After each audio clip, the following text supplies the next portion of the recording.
और वीडियो के प्लान से निकले तो माइकल एंजियो को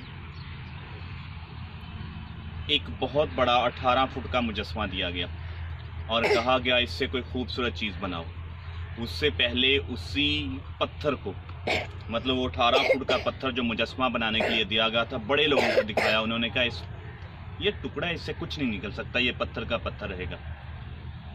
दा विंची को भी वो वाला पत्थर दिखाया गया था और बुलाया गया था, उसने भी इंटरेस्ट नहीं शो किया था। तो माइकल ने इस पर काम किया, मेहनत करता रहा, उसे तोड़ता रहा। एक दिन वो काम कर रहा था, एक छोटे से बच्चे ने उससे पूछा, माइकल ये पटाखे मार मार के पत्थर को क्यों तोड़ रहे हो, पत्थर को क्यों तकलीफ दे रहे हो? तो माइकल ने कहा था कि इसके अंदर एक फरिश्ता छुपा हुआ है और वो मेहनत से ही निकलेगा।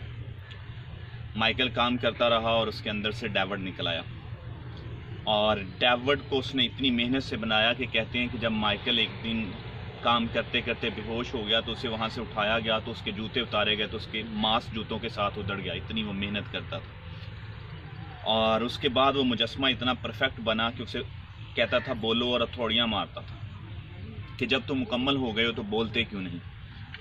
यही हाल हमारी ज़िंदगियों का। हम में से हर एक के अंदर कुछ ना कुछ खजाना छुपा हुआ है, कोई टैलेंट छुपा हुआ है, कोई फनकार छुपा हुआ है, कोई स्किल छुपी हुई है जिसे इस दुनिया को ज़रूरत है, लेकिन उसे थोड़ी कांट छांट की ज़रूरत है, थोड़ी हथौड़ियों की ज़रूरत है, थोड़ी उस्तादों की ज़रूरत है, थोड़ी मुश्किल मिजाजी की ज़रूरत है, थोड़ी ईमानदारी की ज़रूरत है।